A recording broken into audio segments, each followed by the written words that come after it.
ओम नमो भगवते वासुदेवाय। जय अंबिका देवी। ओम आदिशक्ति नमो नमः। सुबाहु की प्रेरणा से काशीराज का अलर्क पर आक्रमण, अलर्क का दत्तात्रेय की शरण में जाना और उनसे योग का उपदेश लेना। सुमति कहते हैं, पिताजी धर्मात्मा राजा अलर्क ने भी पुत्र की भांति प्रजा का न्यायपूर्वक पालन किया। उनके राज्य में प्रजा बहुत प्रसन्न थी और सब लोग अपने अपने कर्मों में लगे रहते थे। वे दुष्ट पुरुषों को दंड देते और सज्जन पुरुषों की भली भांति रक्षा करते थे। राजा ने बड़े बड़े यज्ञों का अनुष्ठान भी किया। इन सब कार्यों में उन्हें बड़ा आनंद मिलता था।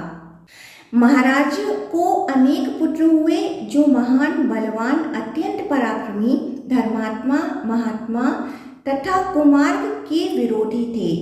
उन्होंने धर्मपूर्वक धन का उपार्जन किया और धन से धर्म का अनुष्ठान किया तथा धर्म और धन दोनों के अनुकूल रहकर ही विषयों का उपभोग किया।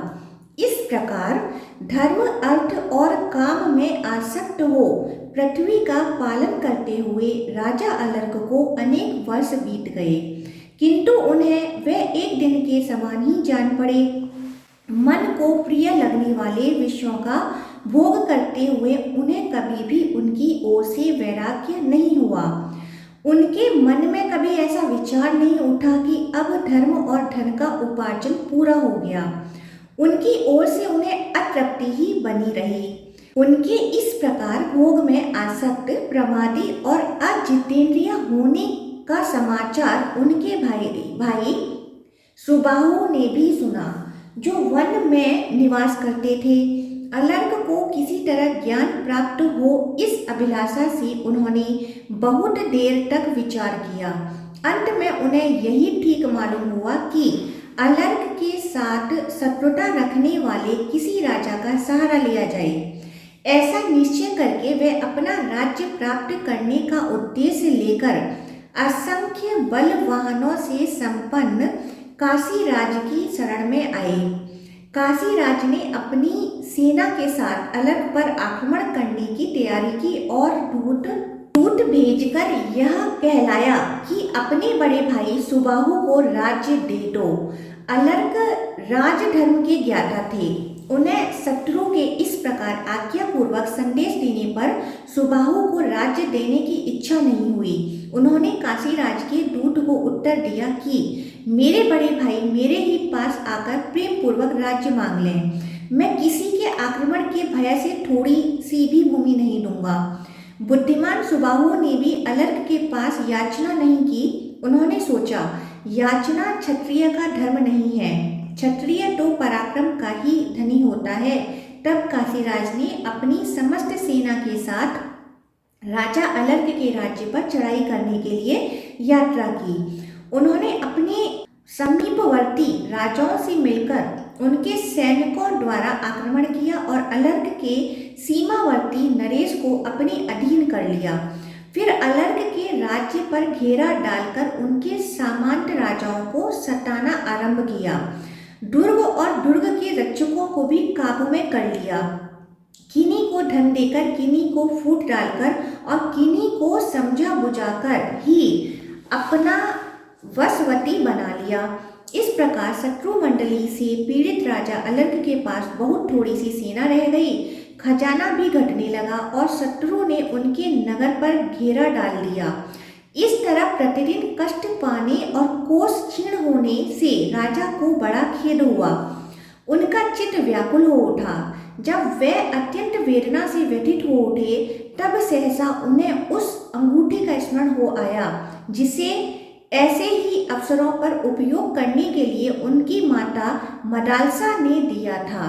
तब स्नान करके पवित्र हो उन्होंने ब्राह्मणों से स्वस्ति वाचन कराया और अंगूठी से वह उपदेश पत्र निकाल कर देखा। उसके अक्षर बहुत स्पष्ट थे। राजा ने उसमें लिखे हुए माता के उपदेश को पढ़ा, जिससे उनके समस्त शरीर में रोमांच हो आया और आंखें प्रसन्नता से खिल उठी। वह उपदेश इस प्रकार था।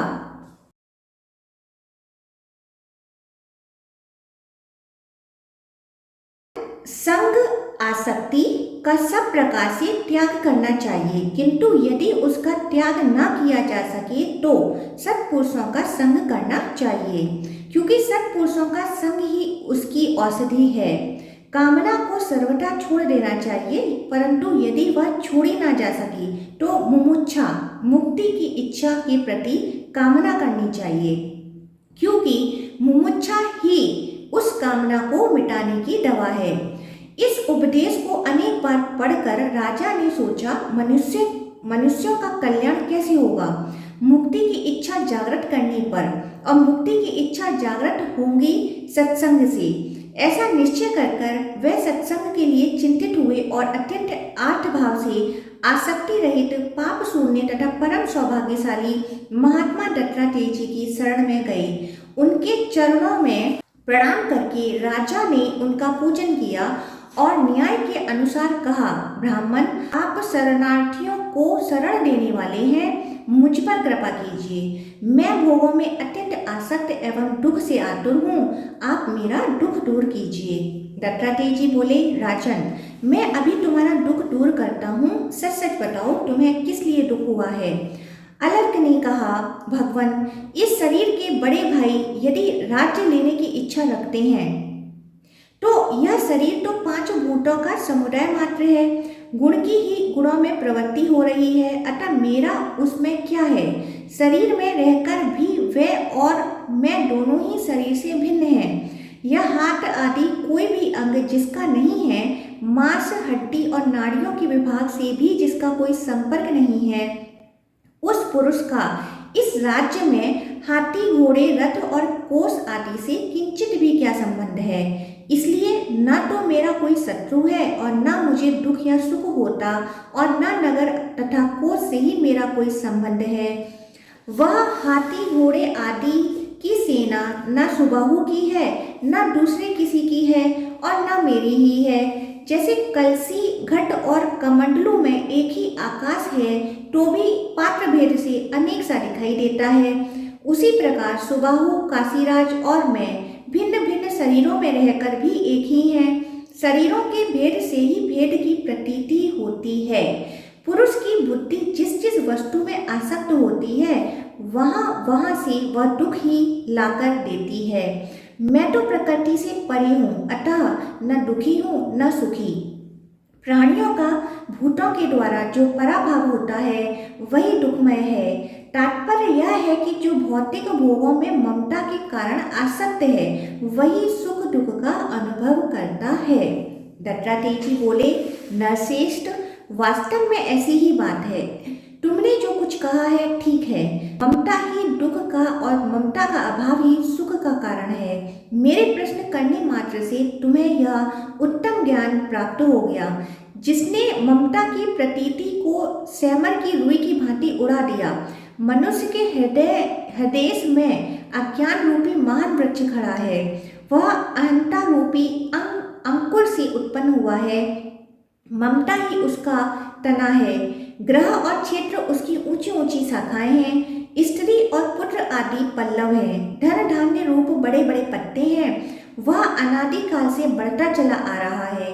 पुण्य और पाप उसके आदि पुष्प हैं। सुख और दुख महान फल हैं। वह मोक्ष के मार्ग को रोककर खड़ा है। अज्ञानियों का संग ही उस वृक्ष के लिए सिंचाई का काम देता है।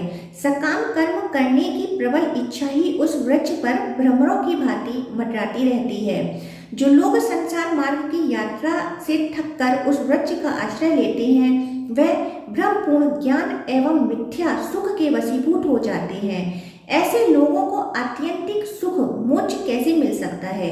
परंतु जो सत्संग रूपी पत्थर पर घिसकर तेज किए हुए विद्या रूपी कुठार से उस ममता रूपी वृक्ष को काट डालते हैं, वे विद्वान पुरुष ही उस मोक्ष मार्ग से जाते हैं और धूल तथा कांटों से रहित शीतल ब्रह्मावन में पहुंचकर सब प्रकार की वृत्तियों से रहित हो परमानंद को प्राप्त होते हैं। अलर्क ने कहा, भगवान, आपकी कृपा से मुझे ऐसा उत्तम ज्ञान प्राप्त हुआ जो जड़ प्रकृति और चेतन शक्ति का विवेक करने वाला है, किंतु मेरा मन विषयों के वशीभूत है, अतः वह इस ज्ञान में स्थिर नहीं हो पाता। मैं नहीं जानता कि इस प्रकृति के बंधन से कैसे छूट सकूंगा, कैसे मेरा इस संसार में फिर जन्म ना हो, किस प्रकार मैं निर्गुण भाव को प्राप्त हूँ और कैसे सनातन ब्रह्मा के साथ एकता प्राप्त करूँ। ब्राह्मण, मुझे ऐसा ही उत्तम योग बताइए जिससे मैं मुक्त हो सकूं। इसके लिए आपके चरणों में मस्तक रखकर याचना करता हूँ, क्योंकि आप जैसे संतों का संग ही मनुष्यों का परम उपकार करने वाला है। दत्तात्रेय जी बोले, राजन, योगी को ज्ञान की प्राप्ति होकर जो उसका अज्ञान से वियोग होता है वही मुक्ति है और वही ब्रह्मा के साथ एकता एवं प्राकृत गुणों से पृथक होना है।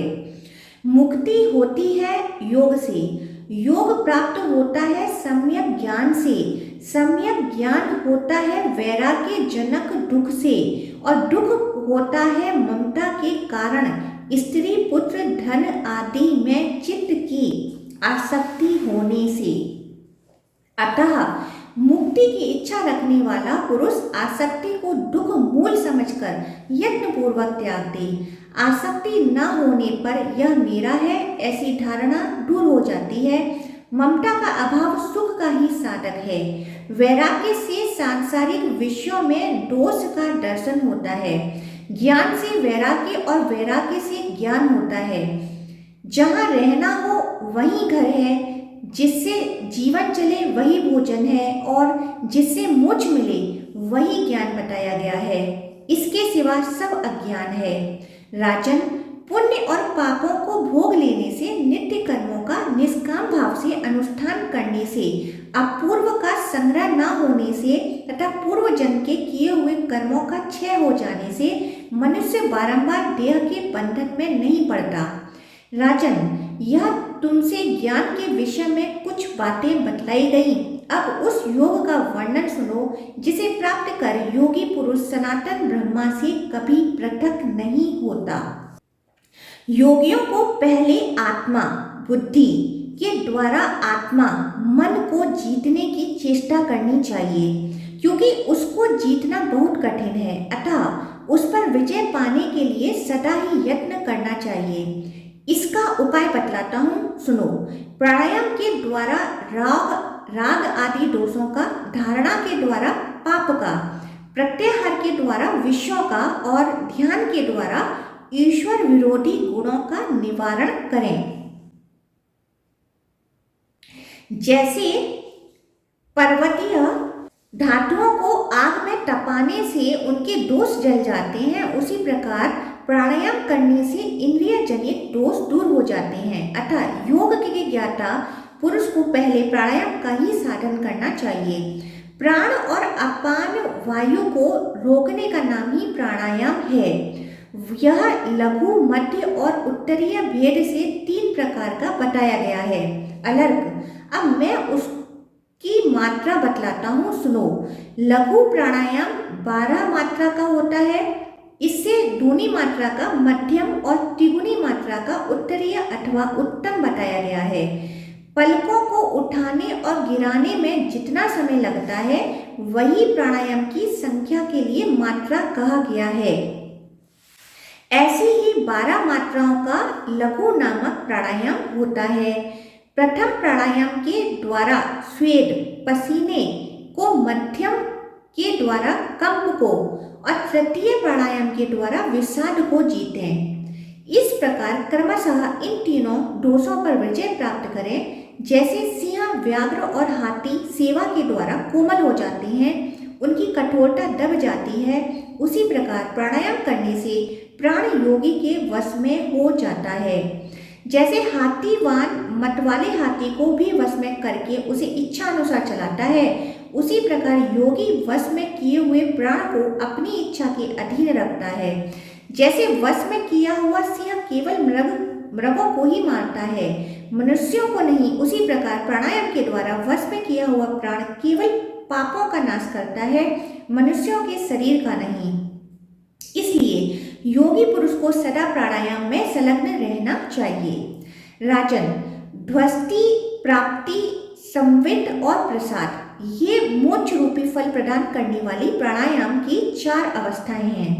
अब क्रमशः इनके स्वरूप का वर्णन सुनो। जिस अवस्था में शुभ और अशुभ सभी कर्मों का फल क्षीण हो जाए और चित्त की वासना नष्ट हो जाए, उसका नाम ध्वस्ती है। जब योगी इस लोक और परलोक के भोगों के प्रति लोभ और मोह उत्पन्न करने वाली समस्त कामनाओं को रोककर सदा अपने आप में ही संतुष्ट रहता है, वह निरंतर रहने वाली प्राप्ति नामक अवस्था है।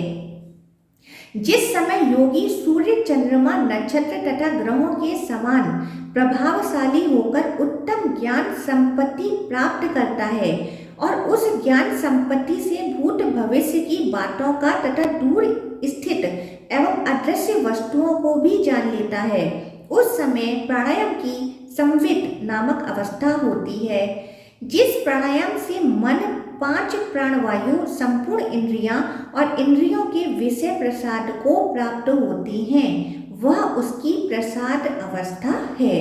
राजन, अब प्राणायाम का लक्षण तथा योग अभ्यास में निरंतर प्रवृत्त रहने वाले योगी के लिए विहित आसन बतलाता हूँ, सुनो।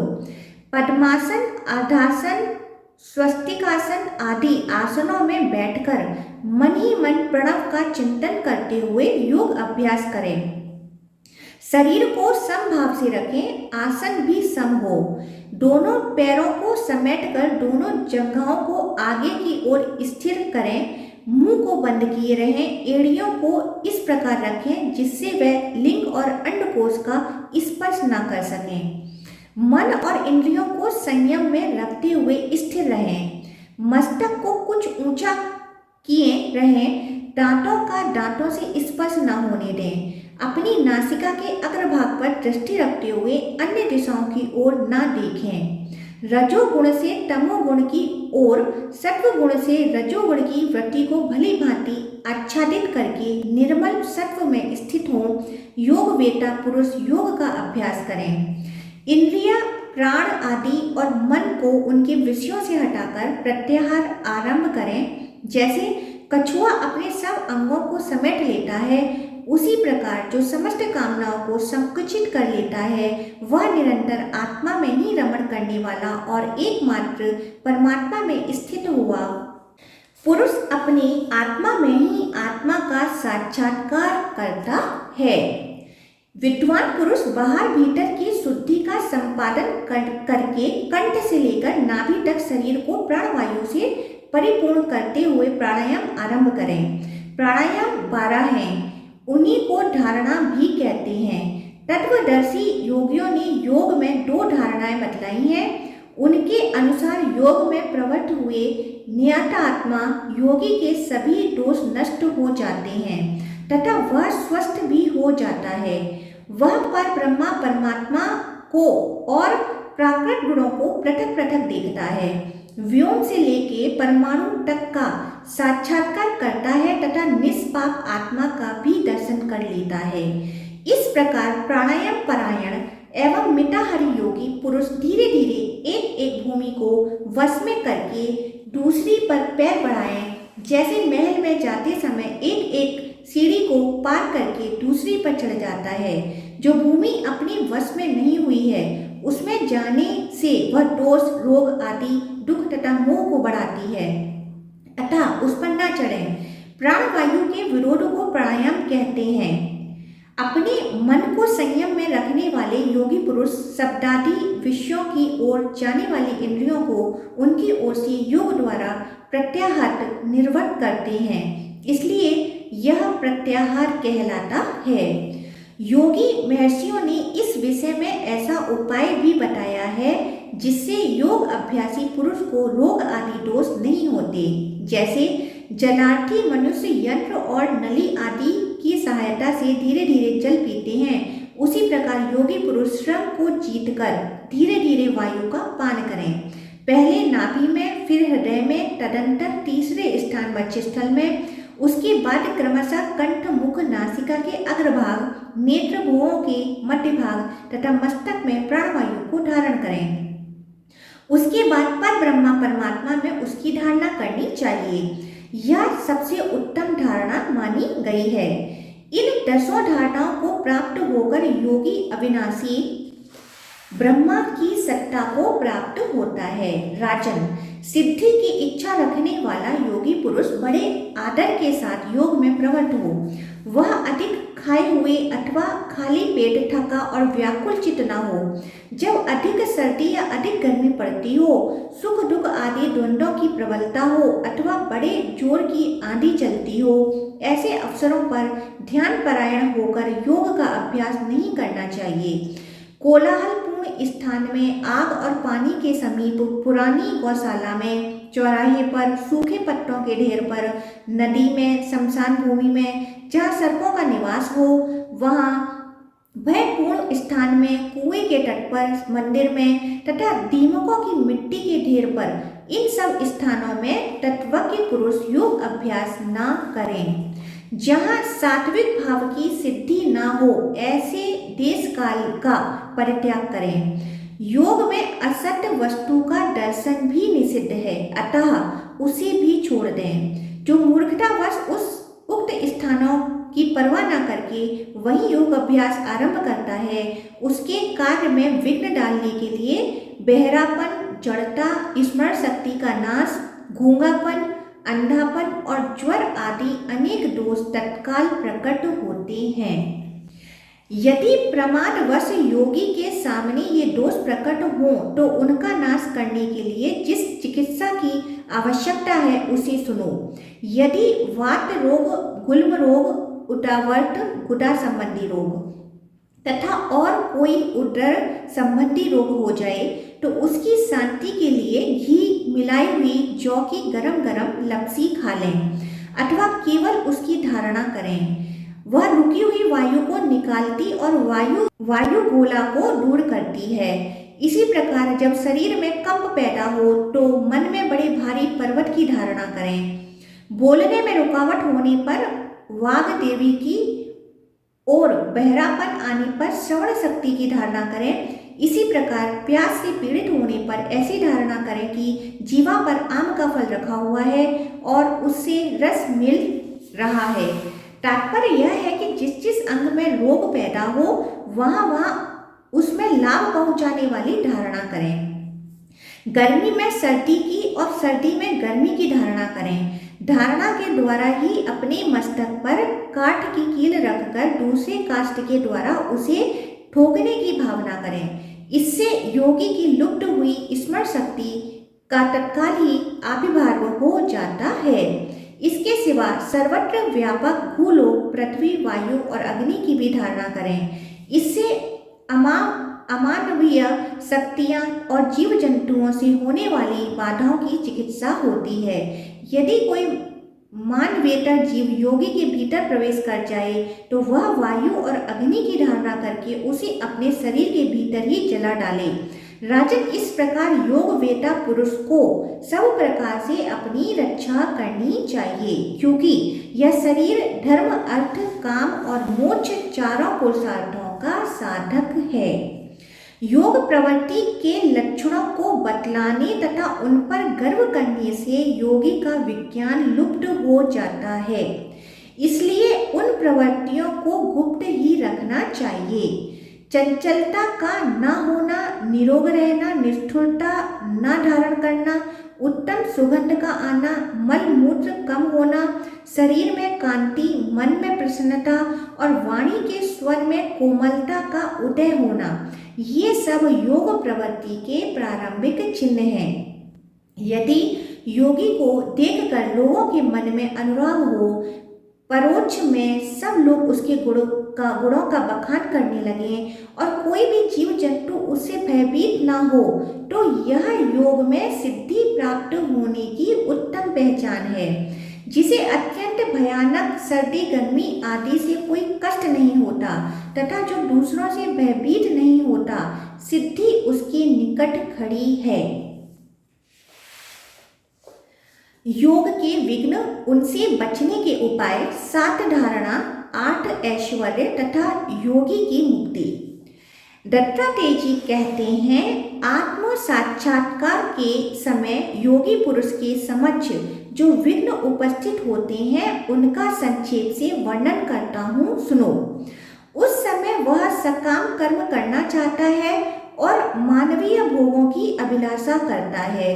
दान के उत्तमोत्तम फल स्त्री, विद्या, माया, सोना चांदी आदि, धन सोने आदि के अतिरिक्त वैभव, स्वर्गलोक, देवत्व, इंद्र तत्व, रसायन संग्रह, उसे बनाने की क्रियाएं, हवा में उड़ने की शक्ति, यज्ञ, जल और अग्नि में प्रवेश करना, श्राद्धों तथा समस्त दानों का फल तथा नियम, व्रत, इष्ट पूर्त एवं देव पूजा आदि से मिलने वाले फलों की इच्छा करता है। जब चित्त की ऐसी अवस्था हो तो योगी उसे कामनाओं की ओर से हटाए और पर ब्रह्मा के चिंतन में लगाए। ऐसा करने पर उसे विघ्नों से छुटकारा मिल जाता है। इन विघ्नों पर विजय पा लेने के बाद योगी के सामने फिर दूसरे सात्विक, राजस और तामस विघ्न उपस्थित होते हैं। पार्थिव, श्रावण, दैव, ब्रह्म और आवर्त, ये 5 उपसर्ग योगियों के योग में विघ्न डालने के लिए प्रकट होते हैं। इनका परिणाम बड़ा कटु होता है। जब संपूर्ण वेदों के अर्थ, काव्य और शास्त्रों के अर्थ, संपूर्ण विद्याएं और शिल्प कला आदि अपने आप योगी की समझ में आ जाएं, तो प्रतिभा से संबंध रखने के कारण वह पार्थिव उपसर्ग कहलाता है। जब योगी सहस्त्रों योजन दूर से भी संपूर्ण शब्दों को सुनने और उनके अभिप्राय को समझने लगता है, तब वह श्रवण शक्ति से संबंध रखने के कारण श्रावण उपसर्ग कहा जाता है। जब वह देवताओं की भांति 8 दिशाओं की वस्तुओं को प्रत्यक्ष देखने लगता है, तब उसे देव उपसर्ग कहते हैं। जब योगी का मन दोष के कारण सब प्रकार के आचारों से भ्रष्ट हो निराधार भटकने लगता है, तब वह भ्रम कहलाता है। जल में उठती हुई भंवर की तरह जब ज्ञान का आवर्त सब ओर व्याप्त होकर चित्त को नष्ट कर देता है, तब वह आवर्त नामक उपसर्ग कहा जाता है। इन महाघोर उपसर्गों से योग का नाश हो जाने के कारण संपूर्ण योगी देवतुल्य होकर भी बारंबार आवागमन के चक्र में घूमते हैं। इसलिए योगी पुरुष शुद्ध मनो में उज्ज्वल कंबल ओढ़कर परमात्मा में मन को लगाकर सदा उन्हीं का चिंतन करें। पृथ्वी आदि 7 प्रकार की सूक्ष्म धारणाएं हैं जिन्हें योगी मस्तक में धारण करे। सबसे पहले पृथ्वी की धारणा है। उसे धारण करने से योगी को सुख प्राप्त होता है।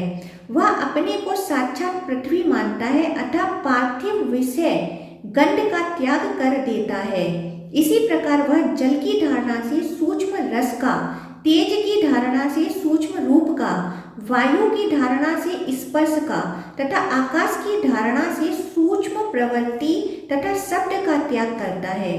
जब अपने मन से धारणा के द्वारा संपूर्ण भूतों के मन में प्रवेश करता है, तब उस मानसी धारणा को धारण करने के कारण उसका मन अत्यंत सूक्ष्म हो जाता है। इसी प्रकार योग वेता पुरुष संपूर्ण जीवों की बुद्धि में प्रवेश करके परम उत्तम सूक्ष्म बुद्धि को प्राप्त करता और फिर उसे त्याग देता है। अलर्क, जो योगी इन 7 सूक्ष्म धारणाओं का अनुभव करके उन्हें त्याग देता है, उसको इस संसार में फिर नहीं आना पड़ता।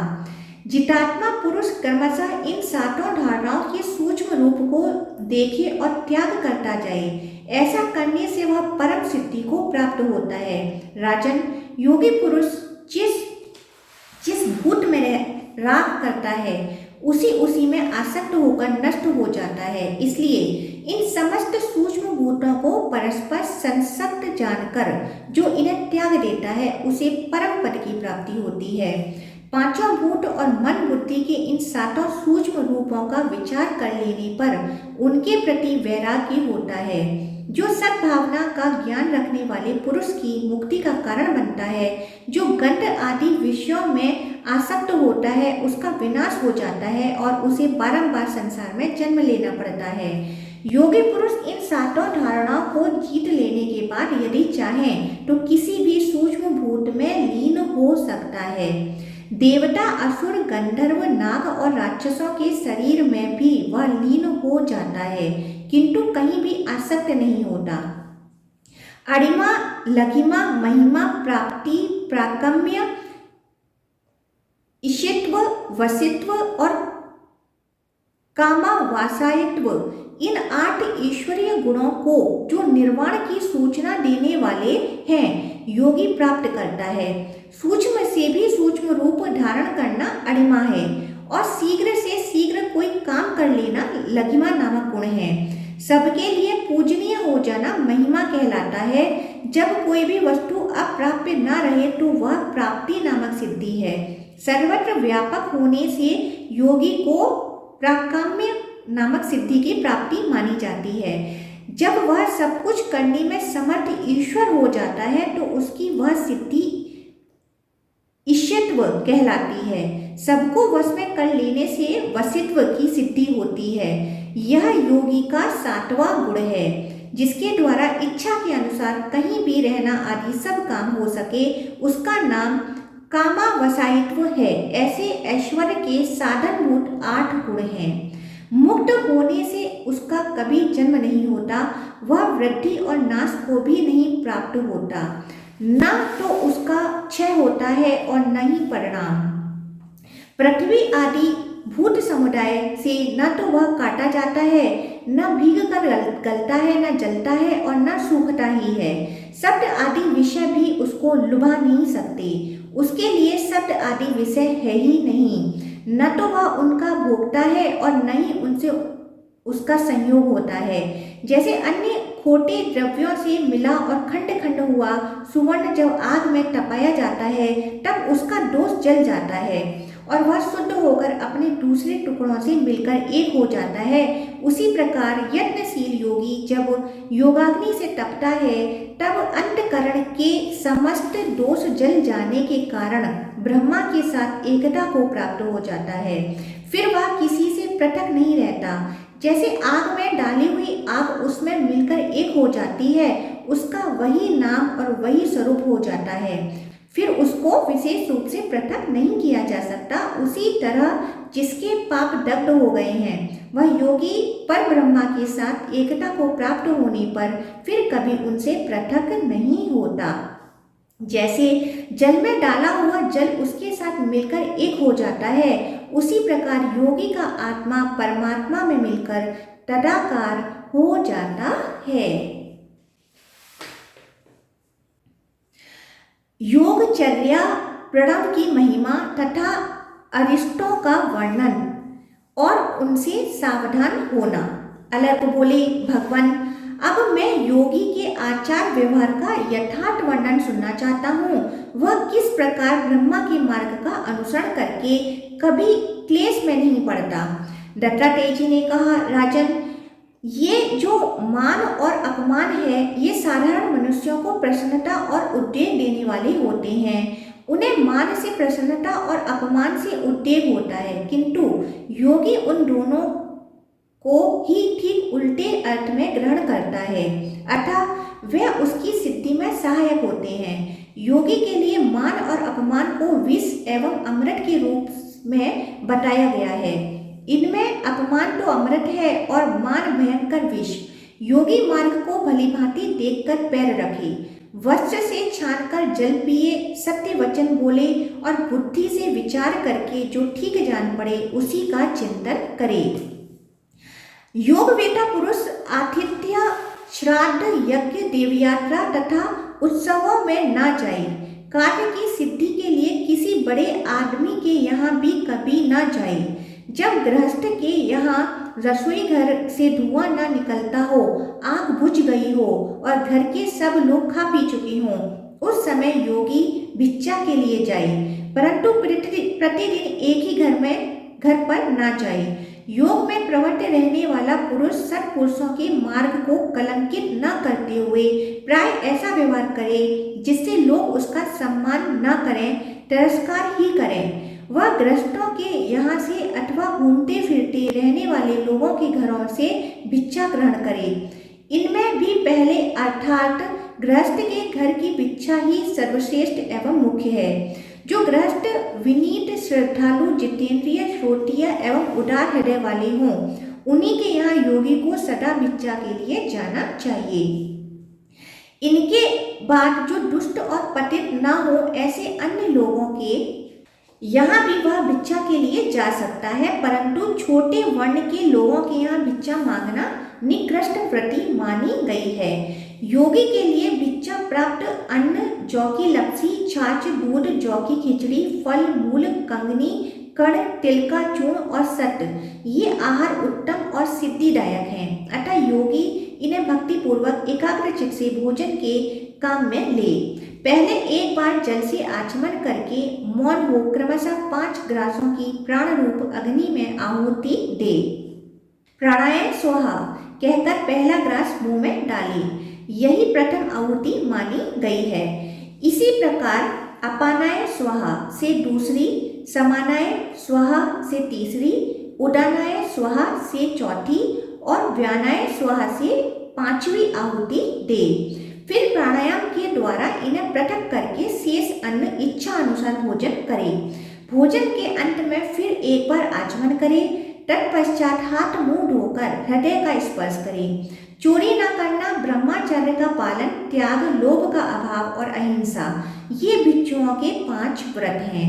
क्रोध का अभाव, गुरु की सेवा, पवित्रता, हल्का भोजन और प्रतिदिन स्वाध्याय, ये 5 उनके नियम बताए गए हैं। जो योगी यह जानने योग्य है इस प्रकार भिन्न भिन्न विषयों की जानकारी के लिए लालायित सा होकर इधर उधर विचरता है, वह हजारों कल्पों में भी ज्ञातव्य वस्तु को नहीं पा सकता। आसक्ति का त्याग करके क्रोध को जीतकर स्व अल्पहारी और जितेंद्रिय हो, बुद्धि से इंद्रियों को रोककर मन को ध्यान में लगावे। योग युक्त रहने वाला योगी सदा एकांत स्थानों में, गुफाओं और वनों में भली भांति ध्यान करे। वागदंड, कर्मदंड और मनोदंड, ये 3 दंड जिसके अधीन हो वही महायति त्रिदंडी है। राजन, जिसकी दृष्टि में सत असत तथा गुण अवगुण रूप यह समस्त जगत आत्म स्वरूप हो गया है, उस योगी के लिए कौन प्रिय है और कौन अप्रिय। जिसकी बुद्धि शुद्ध है, जो मिट्टी के ढेले और सुवर्ण को समान समझता है, सब प्राणियों के प्रति जिसका समान भाव है, वह एकाग्रचित योगी उस सनातन अविनाशी परम पद को प्राप्त होकर फिर इस संसार में जन्म नहीं लेता। वेदों से संपूर्ण यज्ञ कर्म श्रेष्ठ हैं। यज्ञों से जप से ज्ञान मार्ग और उससे आसक्ति एवं राग से रहित ध्यान श्रेष्ठ है। ऐसे ध्यान के प्राप्त हो जाने पर सनातन ब्रह्मा की उपलब्धि होती है। जो एकाग्रचित, ब्रह्मपरायण, प्रमाद रहित, पवित्र, एकांत प्रेमी और जितेंद्रिय होता है, वही महात्मा इस योग को पाता है और फिर अपने उस योग से ही वह मोक्ष प्राप्त कर लेता है।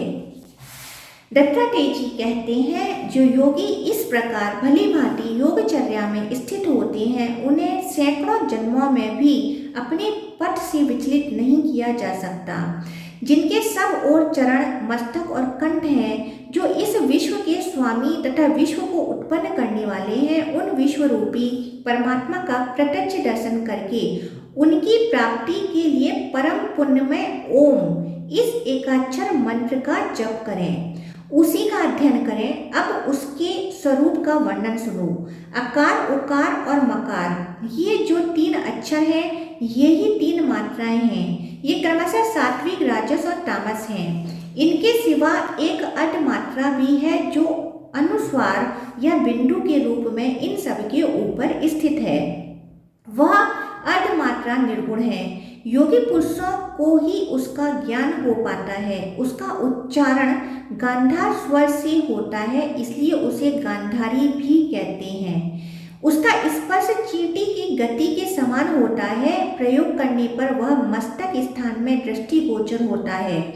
जैसे ओंकार उच्चारण किया जाने पर मस्तक के प्रति गमन करता है, उसी प्रकार ओंकार में योगी अक्षर ब्रह्मा में मिलकर अक्षर रूप हो जाता है। प्रणव ओंकार धनुष है, आत्मा बाण है और ब्रह्मा वेदने योग्य उत्तम लक्ष्य है। उस लक्ष्य को सावधानी के साथ वेदना चाहिए और बाण की ही भांति लक्ष्य में प्रवेश कर तन्मय हो जाना चाहिए। यह ओंकार ही तीनों वेद, तीनों लोक, तीनों अग्नि, ब्रह्मा, विष्णु तथा महादेव एवं रक, साम और यजुर्वेद हैं। इस ओंकार में वस्तुतः 3.5 मात्राएं जाननी चाहिए। उनके चिंतन में लगा हुआ योगी उन्हीं में लय को प्राप्त होता है। आकार भूलोक का उकार भूवर्लोक और व्यंजन रूप मकार स्वर्गलोक कहलाता है। पहली मात्रा व्यक्त, दूसरी अव्यक्त, तीसरी चिचक्ति तथा चौथी अर्ध मात्रा परम पद कहलाती है। इसी क्रम से इन मात्राओं को योग की भूमि समझनी चाहिए। ओंकार के उच्चारण से संपूर्ण सत और असत का ग्रहण हो जाता है। पहली मात्रा ह्रस्व, दूसरी को दीर्घ और तीसरी प्लुप्त है, किंतु अर्ध मात्रा वाणी का विषय नहीं है। इस प्रकार यह ओंकार नामक अक्षर पर ब्रह्मा स्वरूप है। जो मनुष्य इसे भली भांति जानता अथवा इसका ध्यान करता है, वह संसार चक्र का त्याग करके त्रिविध बंधनों से मुक्त हो पर ब्रह्मा परमात्मा में लीन हो जाता है। जिसका कर्म बंधन क्षीण नहीं हुआ है, वह अरिष्ट से अपनी मृत्यु जानकर प्राण त्याग के समय भी योग का चिंतन करे। इससे वह दूसरे जन्म में पुनः योगी होता है। इसलिए जिसका योग सिद्ध नहीं हुआ है वह तथा जिसका योग सिद्ध हो चुका है वह भी सदा मृत्यु सूचक अरिष्टों को जाने, जिससे मृत्यु के समय उसे कष्ट न उठाना पड़े। महाराज, अब अरिष्टों का वर्णन सुनो। मैं उन अरिष्टों को बतलाता हूँ जिनके देखने से योगवेता पुरुष अपनी मृत्यु को जान लेता है। जो मनुष्य देव मार्ग, आकाश गंगा, ध्रुव, शुक्र, चंद्रमा की छाया और अरुंधति को नहीं देख पाता, वह 1 वर्ष के बाद जीवित नहीं रहता। जो सूर्य के मंडल को किरणों से रहित और अग्नि को किरण मालाओं से मंडित देखता है, वह मनुष्य 11 महीनों से अधिक नहीं जी सकता। जो स्वप्न में वमन, मूत्र और विष्ठा के भीतर सोने और चांदी का प्रत्यक्ष दर्शन करता है, उसकी आयु 10 महीने तक की ही है। जो प्रेत, पिशाच आदि गंधर्व नगर तथा सुवर्ण के वृक्ष देखने लगता है, वह 9 महीनों तक जीवित रहता है। जो अकस्मात स्थूल शरीर से दुर्बल शरीर का हो जाता है या दुर्बल से स्थूल हो जाता है तथा जिसकी प्रकृति सहसा बदल जाती है, उसका जीवन 8 महीनों तक ही रहता है।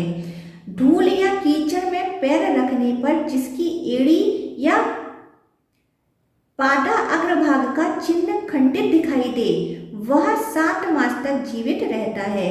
यदि गीद, कबूतर, उल्लू, कौआ, मांसखोर पक्षी या नीले रंग का पक्षी मस्तक पर बैठ जाए तो वह 6 मास आयु शेष रहने की सूचना देता है।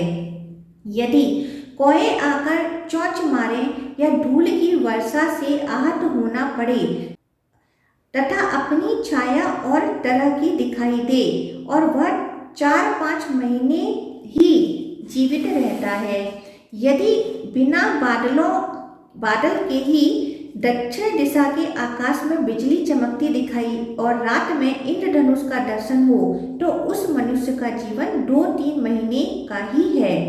जो घी, तेल, दर्पण अथवा जल में अपनी परछाई न देख सके अथवा देखे भी तो बेसिर की ही परछाई दिखाई दे तो वह 1 महीने से अधिक नहीं जी सकता। राजन, जिस योगी के शरीर से बकरे अथवा मुर्दे की सी दुर्गंध आती हो, उसका जीवन 15 दिनों का ही समझना चाहिए। स्नान करते ही जिसकी छाती और पैर सूख जाएं तथा जल पीने पर भी कंठ सूखने लगे, वह केवल 10 दिन तक ही जीवित रह सकता है।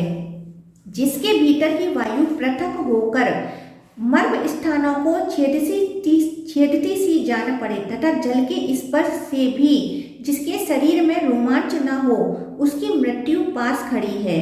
जो स्वप्न में भालू और वानर की सवारी पर बैठकर गीत गाता हुआ दक्षिण दिशा में जाए, उसकी मृत्यु समय की प्रतीक्षा नहीं करती। स्वप्न में ही लाल और काले कपड़े पहने हुए कोई स्त्री हंसती गाती हुई जिसे दक्षिण दिशा की ओर ले जाए, वह भी जीवित नहीं रहता।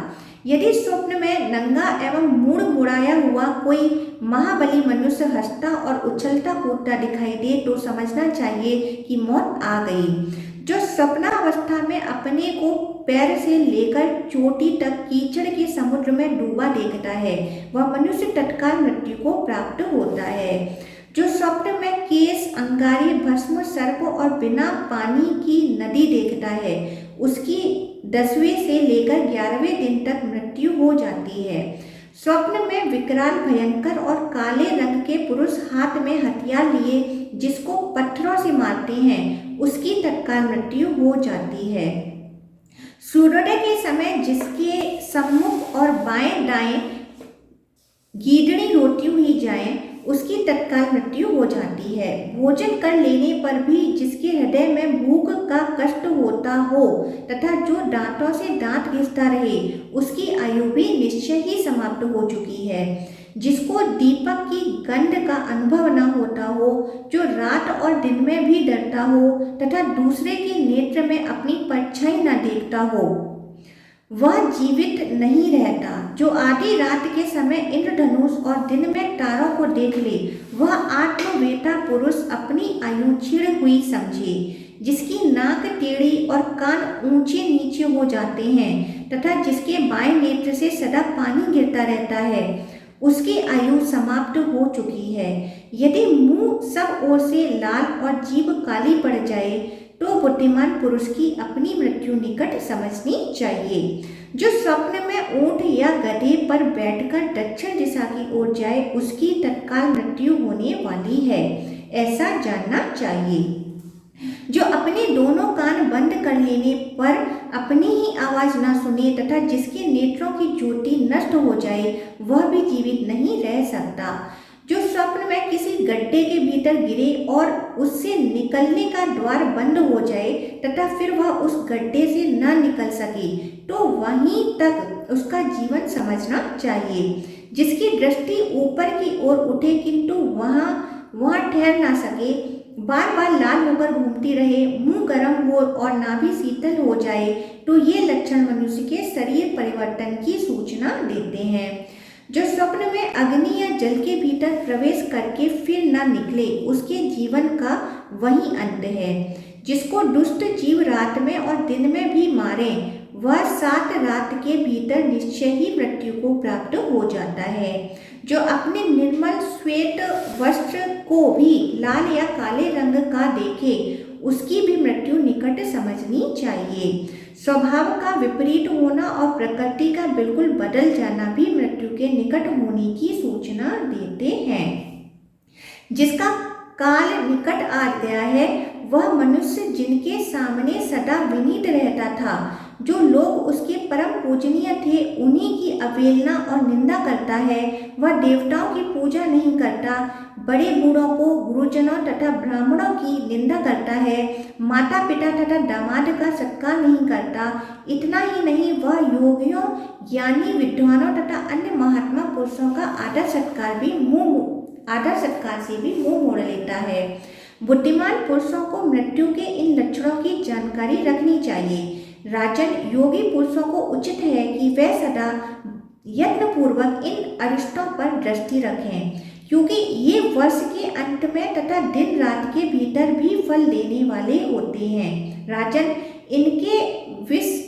इनके विशद फलों को भली भांति देखना चाहिए और मन ही मन विचार करके उस समय के अनुसार कार्य करना चाहिए।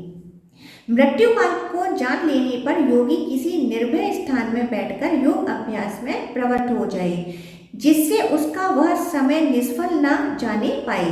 अरिष्ट देखकर योगी मृत्यु का भय छोड़ दे और उसके स्वभाव का विचार करके जितने समय में वह आने वाली हो, उतने समय प्रत्येक भाग में योगी योग साधन में लगा रहे।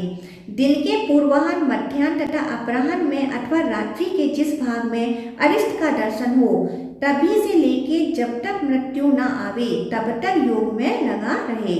तदंतर सारा भय छोड़कर जितात्मा पुरुष उस काल पर विजय प्राप्त करके उसी स्थान पर या कहीं जहाँ भी अपना चित्त स्थिर हो सके योग में संलग्न हो जाए और तीनों गुणों को जीतकर परमात्मा में तन्मय हो चिद वृत्ति का भी त्याग कर दे।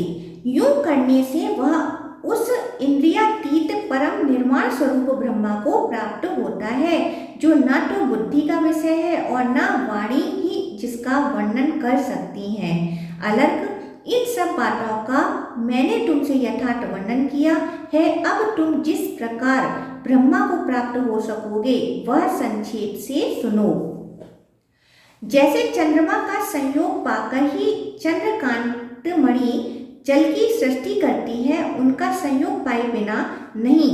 यही उपमा योगी के लिए भी है। योगी भी योग युक्त होकर ही सिद्धि लाभ कर सकता है, अन्यथा नहीं। जैसे सूर्य की किरणों का संयोग पाकर ही सूर्यकांत मणि आग पैदा करती है, अकेली रहकर नहीं। यही उपमा योगी के लिए भी है। उसे योग का आश्रय कभी नहीं छोड़ना चाहिए। जैसे चींटी, चूहा, नेवला, छिपकली और गौरैया ये सब घर में गृह स्वामी की ही भांति रहते हैं और घर गिर जाने पर अन्यत्र चल देते हैं, किंतु घर के गिरने का दुख केवल स्वामी को ही होता है। उन सबको उसके लिए कुछ भी कष्ट नहीं होता। योग की सिद्धि के लिए भी यही उपमा है, अर्थात योगी को अपने ग्रह, वैभव और शरीर आदि के प्रति तनिक भी ममता नहीं रखनी चाहिए। हरिण के बच्चे के मस्तक पर जब सींग उगने लगते हैं तब पहले उसका अग्रभाग तिल के समान दिखाई देता है, फिर वह उस हरिण के साथ ही साथ बढ़ता है। इस दृष्टांत पर विचार करने से योगी सिद्धि को प्राप्त होता है, अर्थात उसे भी धीरे धीरे अपनी योग साधना बढ़ानी चाहिए। जैसे मनुष्य रोग से पीड़ित होने पर भी अपनी इंद्रियों से काम लेता ही है, उसी प्रकार योगी बुद्धि आदि पार किया साधना से जो आत्मा से सर्वथा भिन्न है, परम पुरुषार्थ का साधन करे। अलर्क की मुक्ति एवं पिता पुत्र के संवाद का उपसंहार। सुमति कहते हैं, तदंतर राजा अलर्क ने अभिनंदन दत्तात्रेय जी के चरणों में प्रणाम करके अत्यंत प्रसन्नता के साथ विनीत भाव से कहा, ब्राह्मण, देवताओं ने मुझे शत्रु द्वारा पराजित कराकर जो मेरे समक्ष प्राणों को संशय में डालने वाला अत्यंत उग्र भय उपस्थित कर दिया, इसे मैं अपना परम सौभाग्य मानता हूँ। काशी राज का महान बल वैभव से संपन्न पराक्रम मेरा विनाश करने के लिए यहाँ प्रकट हुआ था, किंतु उसने मुझे आपके सत्संग का शुभ अवसर प्रदान किया। यह कितने आनंद की बात है। सौभाग्य से ही मेरा सैनिक बल घट गया, सौभाग्य से ही मेरे सेवक मारे गए, सौभाग्य से ही मेरा खजाना खाली हुआ, सौभाग्य से ही मैं भय को प्राप्त हुआ, सौभाग्य ने ही मुझे आपके युगल चरणों की स्मृति कराई और सौभाग्य से ही आपका सारा उपदेश मेरे चित्त में बैठ गया। ब्राह्मण, सौभाग्यवश आपके संग से मुझे ज्ञान प्राप्त हुआ और सौभाग्य से ही आपने मुझ पर कृपा की। जब पुरुष के शुभ दिन आते हैं तब अनर्थ भी अर्थ का साधक बन जाता है। जैसे इस समय यह शत्रु जनित आपत्ति भी आपके समागम से उपकार करने वाली सिद्ध हुई। भगवान, भाई सुबाहु तथा काशीराज दोनों ही मेरे उपकारी हैं, जिनके कारण मुझे आपके समीप आने का सौभाग्य प्राप्त हुआ। आपके प्रसाद रूपी अग्नि से मेरा अज्ञान और पाप जल गया। अब मैं ऐसा यत्न करूंगा जिससे फिर इस प्रकार दुख का भागी ना बन सकूं।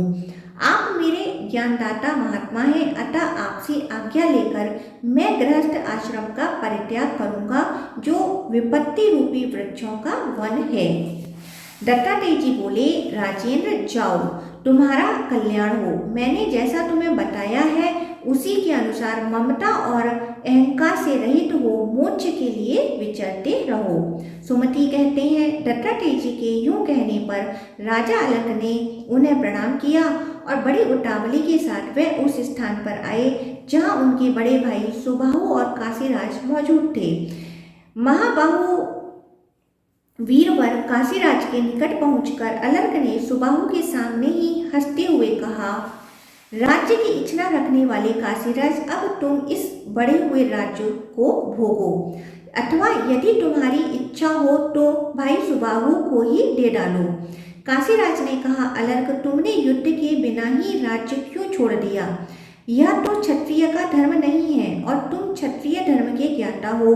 जब अमात्य वर्ग पराजित हो जाए तब राजा स्वयं ही मृत्यु का भय छोड़कर अपने शत्रु को लक्ष्य करके बाण का संधान करे और उसे जीतकर इच्छा अनुसार श्रेष्ठ भोगों का उपभोग करे, साथ ही परम सिद्धि के लिए बड़े बड़े यज्ञों का अनुष्ठान भी करता रहे। अलर्क बोले, वीर, तुम्हारा कथन ठीक है।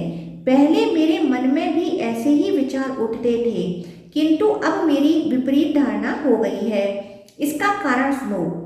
नरेश्वर, तुम्हारे भय से अत्यंत दुख पाकर मैंने योगेश्वर दत्तात्रेय जी की शरण ली और उनकी कृपा से अब मुझे ज्ञान प्राप्त हो गया है। समस्त इंद्रियों को जीतकर तथा सब ओर से आसक्ति हटाकर मन को ब्रह्मा में लगाना और इस प्रकार मन को जीतना ही सबसे बड़ी विजय है। अतः अब मैं तुम्हारा शत्रु नहीं हूँ, तुम भी मेरे शत्रु नहीं हो तथा ये सुबाहु भी मेरे अपकारी नहीं है। मैंने इन सब बातों को अच्छी तरह समझ लिया है। अतः राजन, अब अपने लिए तुम कोई दूसरा शत्रु ढूंढो। अलर्क के यूं कहने पर राजा सुबाहु अत्यंत प्रसन्न होकर उठे और धन्य धन्य कहकर अपने भाई का अभिनंदन करने के पश्चात वे काशीराज से इस प्रकार बोले, नृपश्रेष्ठ, मैं जिस कार्य के लिए तुम्हारी शरण में आया था वह सब पूरा हो गया। अब मैं जाता हूँ, तुम सुखी रहो। काशीराज ने कहा, सुबाहु, तुम किस लिए आए थे और तुम्हारे कौन सा कार्य सिद्ध हुआ, यह बताओ। मुझे तुम्हारी बातों से बड़ा कौतूहल हो रहा है। तुमने मेरे पास आकर कहा था कि मेरे बाप दादाओं का बहुत बड़ा राज्य अलर्क ने हड़प लिया है, वह उनसे जीत कर मुझे दे दो। तब मैंने तुम्हारे भाई पर आक्रमण करके यह राज्य अपने वश में किया। यह तुम्हें कुल परंपरा से प्राप्त है, अतः इसका उपभोग करो। सुबाहु बोले, काशीराज, मैंने जिस उद्देश्य से यह प्रयत्न किया था और जिसके लिए तुमसे भी महान उद्योग कराया, यह बतलाता हूँ, सुनो। मेरा यह छोटा भाई तत्वज्ञ होकर भी सांसारिक भोगों में फंसा हुआ था। मेरे दो बड़े भाई परम ज्ञानी हैं। उन दोनों को तथा मुझे भी हमारी माता ने जब बचपन से दूध पिलाया उसी समय कानों में तत्व ज्ञान भी भर दिया।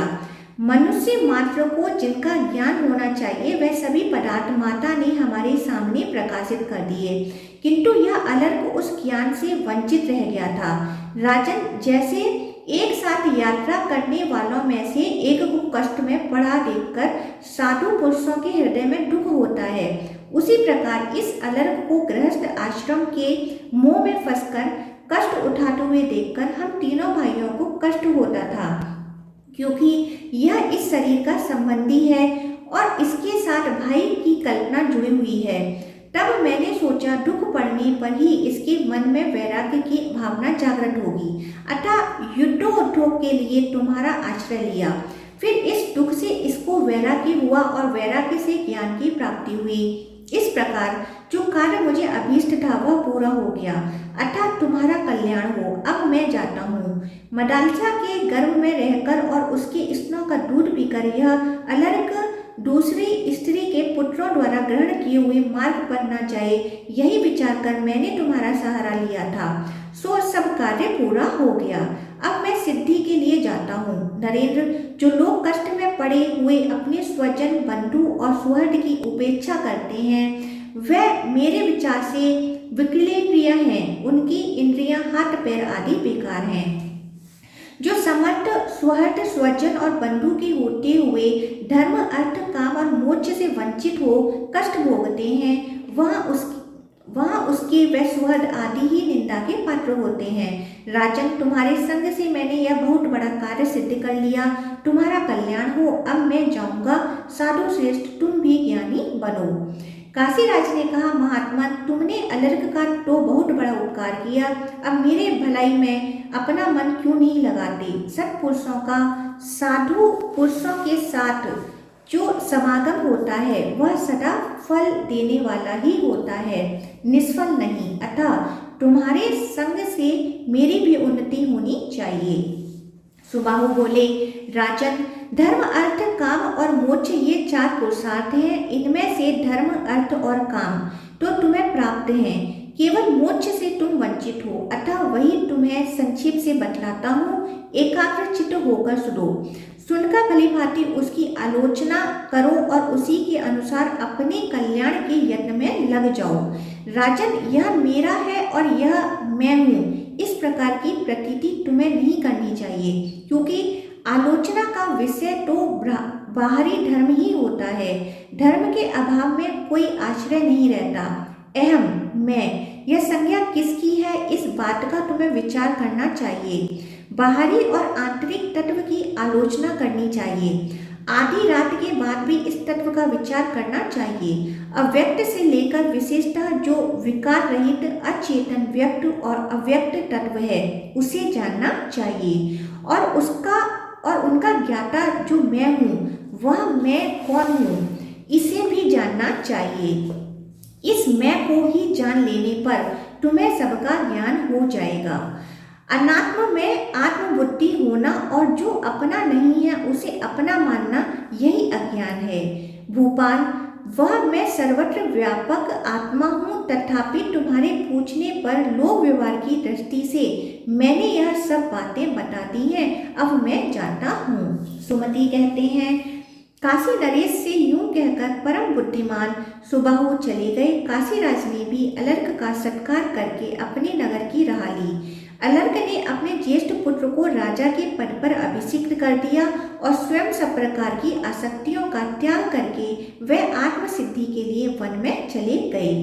वहां बहुत समय तक वे निर्द्वंद एवं परिग्रह शून्य होकर रहे और अनुपम योग संपत्ति को पाकर परम निर्वाण पद को प्राप्त हुए।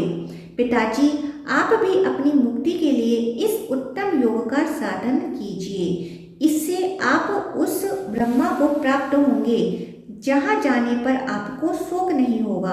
अब मैं भी जाऊंगा, यज्ञ और जप से मुझे क्या लेना है। कृतकृत्य पुरुष का प्रत्येक कार्य ब्रह्मा भाव की प्राप्ति के लिए ही होता है। अतः आपकी आज्ञा लेकर मैं जाता हूँ। अब निर्द्वंद एवं परिग्रह शून्य होकर मुक्ति के लिए ऐसा यत्न करूँगा जिससे मुझे परम संतोष की प्राप्ति हो। पक्षी कहते हैं, जैमिनी जी, अपने पिता से यूं कहकर उनकी आज्ञा ले परम बुद्धिमान सुमति सब प्रकार के संग्रह को छोड़कर चले गए। उनके महाबुद्धिमान पिता भी इसी प्रकार क्रमशः वानप्रस्थ आश्रम में जाकर चौथे आश्रम में प्रविष्ट हुए। वहां पुत्र से पुनः उनकी भेंट हुई और उन्होंने गुण आदि बंधनों का त्याग करके तत्काल प्राप्त हुई उत्तम बुद्धि से युक्त हो परम सिद्धि प्राप्त की। ब्राह्मण, आपने हम लोगों से जो प्रश्न किया था उसका विस्तार पूर्वक हमने यथावत वर्णन किया। अब आप और क्या सुनना चाहते हैं? आगे है मार्कंडेय प्रोक्त की संवाद का आरंभ, प्राकृत सर्ग का वर्णन।